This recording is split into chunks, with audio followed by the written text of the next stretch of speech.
trop compliqué.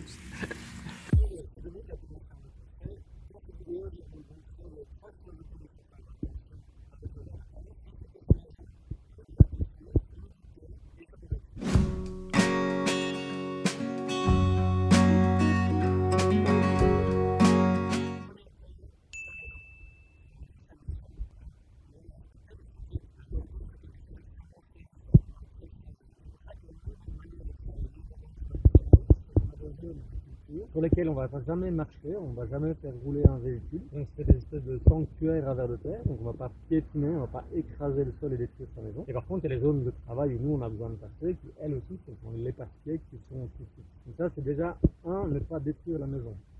Les habitudes, c'est souvent qu'on passe un petit charrue, on va bêcher pour aérer le sol, etc. Oui, les plantes ont besoin d'un sol bien aéré pour pousser, etc. Oui, mais c'est pas à nous de le faire, c'est au ver de terre. Notre rôle, c'est de lui donner les bonnes conditions pour qu'il puisse bien travailler, qu'il puisse bien se reproduire, qu'il soit nombreux pour faire le travail. Parce qu'il va pas seulement aérer le sol, il va aussi amener toute la fertilité du sol. Dans un sol vivant comme chez nous, il y a 70% de la nourriture des plantes qui vient directement de la digestion du ver de terre. Donc c'est vraiment fondamental. Le ver de terre, c'est notre meilleur ami. D'ailleurs, nous, on a l'habitude de dire qu'on est éleveur de vers de terre avant d'être maraîcher. C'est-à-dire qu'on va tellement faire attention à créer de bonnes conditions pour le ver de terre que finalement le légume passe en deuxième. Parce que tout simplement, si le ver de terre est bien, la plante sera bien derrière. Nous, on s'occupe du ver de terre et lui, il s'occupe de la plante. Ici, on va faire un petit relevé pour voir s'il y a des vers de terre. On va faire une bêche sur les 4 côtés et la même hauteur pour faire un relevé.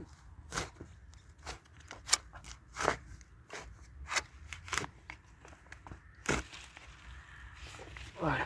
Alors, bon, il y en a déjà un qui est parti là, on ne l'a pas vu. Bon, ici on a un joli spécimen. Mais ici ce sont des jardins qui ont 2 ans, donc il n'y a que 2 ans qu'on les cultive. On voit qu'il n'y a pas encore énormément d'aération, mais on voit quand même qu'il y a des radicelles, que la plante arrive à mettre ses radicelles partout. On a un sympathique petit ver de terre. Et la norme, c'est à partir si dans une motte comme ça vous trouvez un ver de terre, c'est que vous êtes dans la bonne direction pour avoir un sol vivant. Voilà un deuxième copain. Nous on estime ici que sur nos terrains en extérieur, on a à peu près 100 grammes de ver de terre par mètre carré. Et chaque jour, ils vont, voilà une belle galerie, chaque jour ils vont manger à peu près leur poids en terre. Donc ils vont, voilà, un bébé. Donc voilà, je sais pas comment vraiment estimer l'âge des vers de terre, mais ils naissent dans des, donc ça fait 3 vers de terre ici sur notre test. Et ils sont d'abord pondus, donc le ver de terre est ovipare. Voilà un 4e. Donc le ver de terre est ovipare, il va pondre des œufs, 4 à 6 œufs. Il va mettre 18 mois à devenir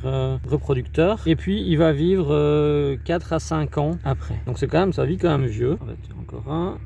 Donc ça fait le, je sais pas, 5e, 6e. Encore une très belle cavité, là c'était un gros. Et ben voilà, on est à 5 ou 6 vers de terre dans notre petit test, qui est plus que ce qu'il faut pour avoir un sol vivant. Sur cette planche de culture, là ici on est en septembre, on a mis un engrais vert. Ça fait partie de notre stratégie maison du ver de terre. Il faut absolument éviter la compaction. On a 2 méthodes. Soit on bâche, donc carrément, on met carrément une bâche plastique pour protéger. Ça marche très bien, et si c'est sur cette petite surface, c'est probablement le plus simple à faire. L'autre, si vous avez récolté les légumes plus tôt en saison, vous avez encore l'occasion de semer un engrais vert. Et vous allez semer des variétés qui vont s'enraciner très vite. Et en fait, ce sont les racines qui vont donner plus de fermeté au sol. Comme un béton armé. Hein. Un béton armé, ce sont les tiges de béton, d'acier qu'on met dedans, qui donnent la rigidité. Au sol, ce sont les racines des plantes qui vont donner cette rigidité. En plus, toute la végétation, que ce soit racinaire ou aérienne, donc on a choisi des variétés de plantes qui sont faciles à détruire, seront détruites et vont devenir de la nourriture pour le ver de terre. Donc voilà, une manière toute simple d'aider le ver de terre à construire sa maison, c'est tout simplement de laisser les racines. Exemple ici, on est sur une culture de brocoli. Le brocoli ici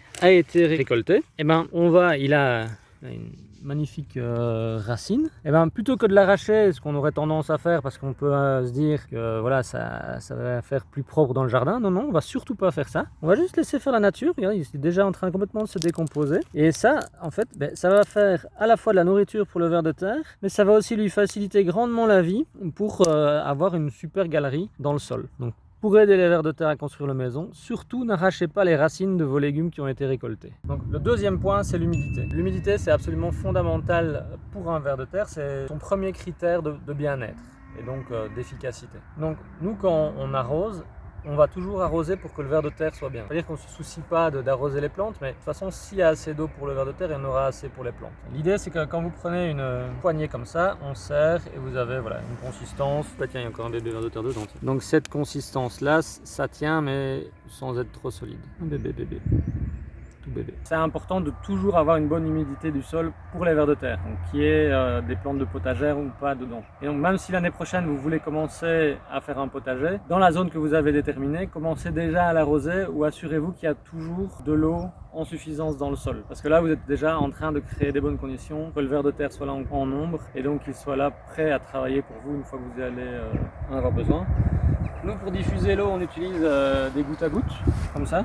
Donc ça permet d'amener délicatement de l'eau un peu partout. Le délicatement, il est important, parce que si on arrive avec un gros arrosoir, avec un gros trou, et qu'on met une quantité très importante d'eau à un endroit, ça n'a l'air de rien, mais ça va compacter le sol quand même. Et vous allez concentrer l'eau à un endroit en particulier. Le mieux, c'est que l'eau soit répartie de manière la plus homogène possible. Vous pouvez avoir les petites têtes d'aspersion là derrière. Alors ça, ce sont des petites têtes qui arrosent sur 2 mètres de diamètre, 2 ou 3, et qui ont des gouttes toutes fines. On les a sélectionnées pour ça. Et donc comme ça arrose de manière homogène, c'est bien pour le ver de terre et ça va pas venir compacter le sol. Troisième point, la nourriture du ver de terre. Alors, le ver de terre aime la matière organique en décomposition et surtout tous les micro-organismes qui sont dedans en train de la manger. C'est-à-dire des champignons, des levures, des bactéries. C'est ça, lui, qu'il va vraiment pouvoir utiliser. Et nous, pour lui donner cette nourriture, on utilise principalement du bokashi. C'est-à-dire on va faire fermenter sans oxygène, en basse température, des déchets organiques. C'est un peu l'opposé du